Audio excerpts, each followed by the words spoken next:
Bonjour. Aujourd'hui, c'est un dimanche, le cinquième dimanche de Pâques. Et l'évangile qui nous est proposé, c'est l'évangile de Jean au chapitre 15, de 1 à 8. Et dans cet évangile, le mot-clé qui est dedans, c'est le mot vigne. En parlant de vigne, quand je vais en Belgique, je visite un cousin qui est curé là-bas et au presbytère où il demeure, en arrière, il y a donc une vigne. Mais cette vigne-là, quand je la regarde, elle ne produit pas assez de raisins. Et une fois qu'on est allé à Montreux, en Suisse, j'ai vu des vignes avec de grosses grappes de raisins. Et au retour de là, je demande à mon cousin, j'ai dit, mais Christophe, comment expliquer que ta vigne à toi ne produit pas assez de raisins? Ou s'il y en a, c'est vraiment de mauvaise qualité. Alors il me dit que la vigne exige beaucoup de soins et qu'il n'a pas le temps de s'en occuper. Et il aurait même intéressé les gens qu'on appelle les membres de la fabrique, mais eux non plus n'ont pas voulu s'en occuper. Et la vigne exige beaucoup de soins, me disait-il, parce que pendant l'hiver, la vigne va subir beaucoup de chocs. Et au printemps, il faut donc couper tout ce qui a séché. Et ce travail-là doit continuer pendant toute la saison pour que la vigne puisse donc produire des grappes et aussi des raisins de qualité. Et moi-même, en regardant sur l'Internet cette semaine, j'ai vu qu'effectivement, ça exige beaucoup de choses pour que ça produise donc des raisins de bonne qualité, comme je l'ai mentionné tantôt. Et quand on lit la Bible, on constate que le terme vigne est collé au peuple juif. Ce terme-là est comme un élément essentiel pour pouvoir parler du peuple d'Israël. Il est considéré comme étant la vigne du Seigneur. Et le Seigneur lui-même est son vigneron. Et quand on sait comment la vigne exige les soins, et si ce peuple a été désigné par ce terme-là, cela signifie que Dieu en a vraiment pris soin. Et Israël a été traité jusqu'aux petits oignons. Alors, c'est un thème qui est cher à Israël. Et des fois, quand ce peuple vit des problèmes très compliqués, je parle donc de l'Ancien Testament, quand il vit des malheurs, quand il vit des épreuves, il s'adresse au Seigneur dans des termes qui se rapprochent au fond de cette relation qui existe entre le vigneron et sa vigne.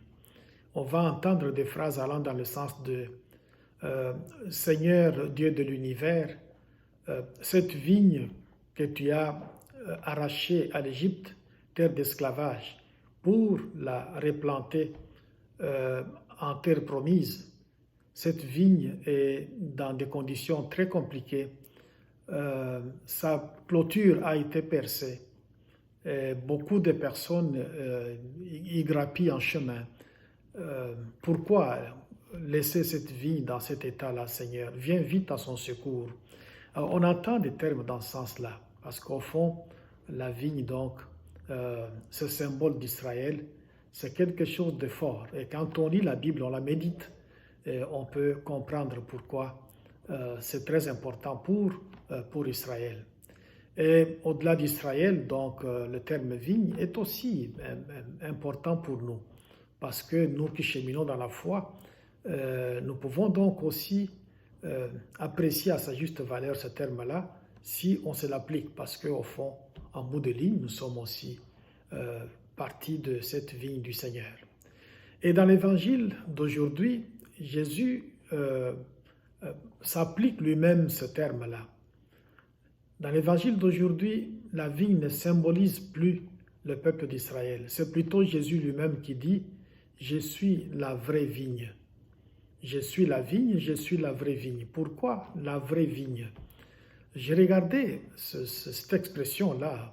Jésus aurait pu tout simplement dire « Je suis la vigne », Mais il dit, je suis la vraie vigne et vous, vous êtes les sarments. Si vous demeurez à moi, si vous restez attachés à moi, vous pouvez donc produire beaucoup de fruits. Mais si vous vous détachez, vous allez dessécher et vous ne serez plus bon à rien.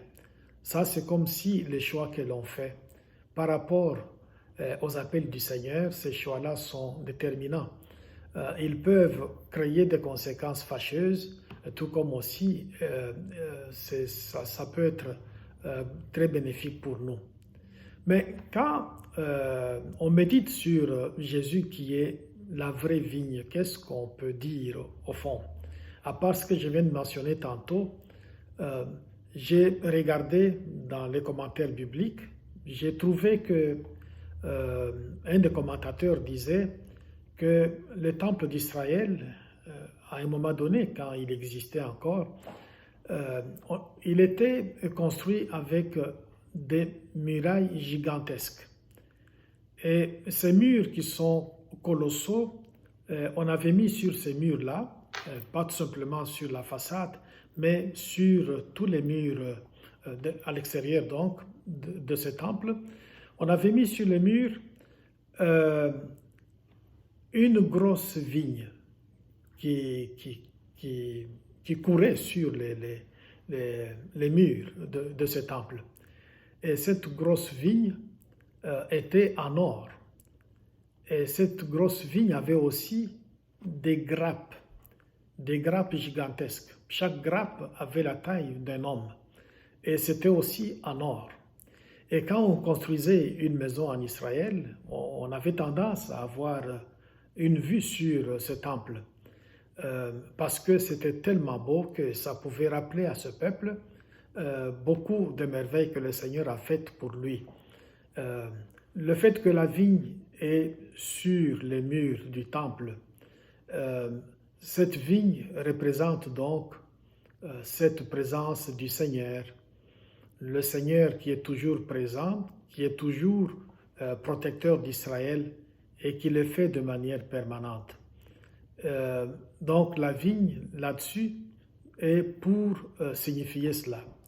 Mais Jésus aujourd'hui dit, moi je suis la vraie vigne. Est-ce qu'il avait dans son esprit cette image qu'on constate, qu'on observe quand on regardait le temple? Je ne sais pas. Mais ce qui est vrai, c'est que lui en tant que vraie vigne, lui en tant que celui qui peut nous donner la sève pour que nous puissions avoir la vie, Jésus veut probablement nous signifier par là que son esprit, parce que de cela qu'il s'agit en bout de ligne, son esprit est très bénéfique pour nous. L'esprit du Seigneur nous aide beaucoup. On sait qu'il nous fait faveur de 7 dons. Et ces dons-là sont les suivants. Il y a la force, le don de la force. Il y a le don de l'affection filiale. Il y a le don de l'intelligence. Il y a le don de la sagesse. Il y a les dons de la connaissance. Il y a les dons du conseil, les dons de conseil. Il y a aussi les dons de l'adoration. Il y en a 7.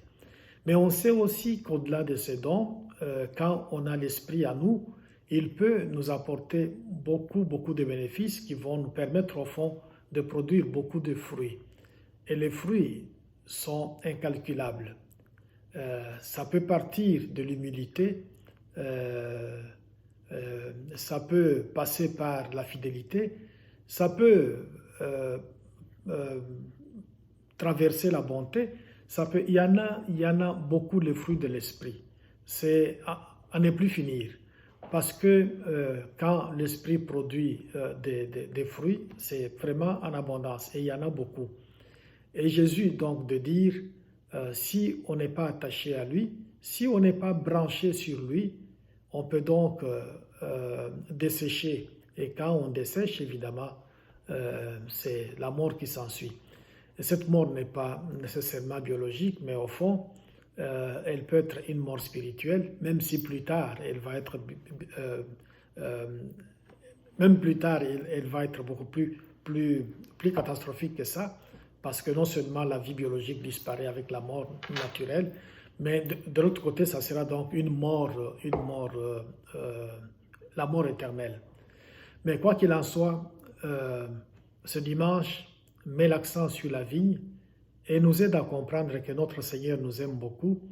Et non seulement il nous aime, mais il nous donne aussi sa sève, et sa sève qui est donc son esprit, cet esprit qui nous aide à produire beaucoup de bonnes choses dans notre vie.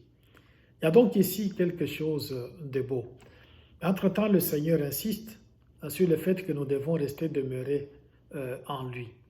Et pour demeurer dans le Seigneur, on va donc le faire soit par la prière, par la méditation, l'adoration, mais aussi par le fait de lire de temps en temps, si pas toujours, cette parole de Dieu. Et c'est de cette façon-là qu'on peut réussir à produire de bons fruits dans notre vie. Et si on le fait donc, c'est quelque chose de formidable. Et l'évangile d'aujourd'hui nous invite à cela. Nous allons donc prier le Seigneur, lui qui est la vraie vigne, lui qui peut nous aider à pouvoir combattre tout ce qui est en nous et qui nous pousse à nous détacher de lui, pour que nous puissions toujours rester attachés à lui, comme faisant partie du Seigneur. Et si on le fait donc, comme je l'ai dit tantôt, le Seigneur va être fier de nous, nous-mêmes on va en bénéficier. Et plus tard, on pourra donc dire gloire au Seigneur. Amen.